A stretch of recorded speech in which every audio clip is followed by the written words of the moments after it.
అందరికీ నమస్కారం. ఇవాళ జగన్మోహన్ రెడ్డి గారు తాను అర్జునుడినని చెప్పుకుంటాడు ప్రతి మీటింగ్లో కూడా. కానీ ఆయన అర్జునుడు కాదు, అసురుడు, అంటే రాక్షసుడు, హిందూ మత ద్వేషి అని మీకు నేను మీ ద్వారా తెలియజేసుకున్నా. ఎందుకంటే కొన్ని ఉదాహరణలు మీ దృష్టికి తీసుకొస్తాను.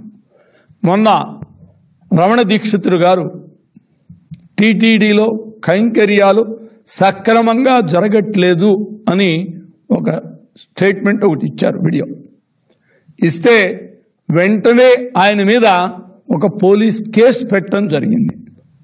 తర్వాత ఆయనతోటే భయపెట్టి ఒక మాట కూడా చెప్పించారు, నేను ఈ స్టేట్మెంట్ ఇవ్వలేదు అని ఆయనతో భయపెట్టి ఆయనతో చెప్పించారు. కేసు మాత్రం పెట్టారు. అయ్యా, ఒక్కసారి మీరు గతాన్ని గుర్తు చేసుకోండి. ఆ రోజున నారా చంద్రబాబు నాయుడు గారు ముఖ్యమంత్రిగా ఉన్నప్పుడు ఆయన ఇంట్లో మంచం కింద పింక్ డైమండ్ ఉంది అని చెప్పి ఆరోపణ చేసిన రమణ దీక్షితులు కాదా అని మీ ద్వారా నేను అడుగుతున్నా.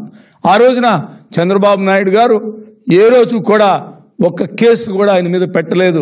ఎందుకంటే వాస్తవాలు ప్రజలే తెలుసుకుంటారన్న ఉద్దేశంతో ఆయనకి హిందూ మతం మీద, తిరుపతి వెంకటేశ్వర స్వామి మీద ఉన్న గౌరవంతో ప్రధాన అర్చకుడుగా గుడిలో ఆయన నిర్వర్తించే కార్యక్రమాలు అవన్నీ చూసిన తర్వాత ఇలాంటి వాళ్ళ మీద మనం కామెంట్ చేయటం, వాళ్ళు ఏమన్నా ఒక మాట అంటే వాళ్ళ మనాన్ని వాళ్లే పోతారు, దాని మీద మనం పట్టించుకోవాల్సిన అవసరం లేదు. మనం ఎంత న్యాయంగా ఉన్నాం, ఎంత నీతిగా ఉన్నాం, వెంకటేశ్వర స్వామి పట్ల మనకి ఎంత భక్తి భావం ఉంది, అక్కడ గుడిలో జరిగే కార్యక్రమాలు సక్రమంగా మనం చేస్తున్నావా లేదా, ఎవరైనా రాజకీయ ప్రయోజనాల కోసం ఎవరైనా మాట్లాడితే దాన్ని అంత తీవ్రంగా తీసుకోవాల్సిన అవసరం లేదు. అవాస్తవాలు ప్రజలే తెలుసుకుంటారన్న ఉద్దేశంతో ఆయన పెద్ద మనసుతోటి ముఖ్యమంత్రిని కామెంట్ చేసినా కూడా ఎటువంటి కేసు ఆయన పెట్టలేదు. కానీ ఇవాళ ఒక్కసారి మీరు ఆలోచించండి, 4.5 ఏళ్లు జగన్మోహన్ రెడ్డి గారు ముఖ్యమంత్రిగా ఉన్నారు. ఆ రోజున ఊరందరికీ, ప్రపంచం మొత్తానికి పెద్ద ప్రచారం చేశారు. 4.5 ఏళ్లలో మీరేం పీకారని మీ ద్వారా నేను అడుగుతున్నా. నిజంగా ఉంటే ఎక్కడుందో తీసుకొచ్చి చూపెట్టే పరిస్థితి మీకు ఉంది కదా.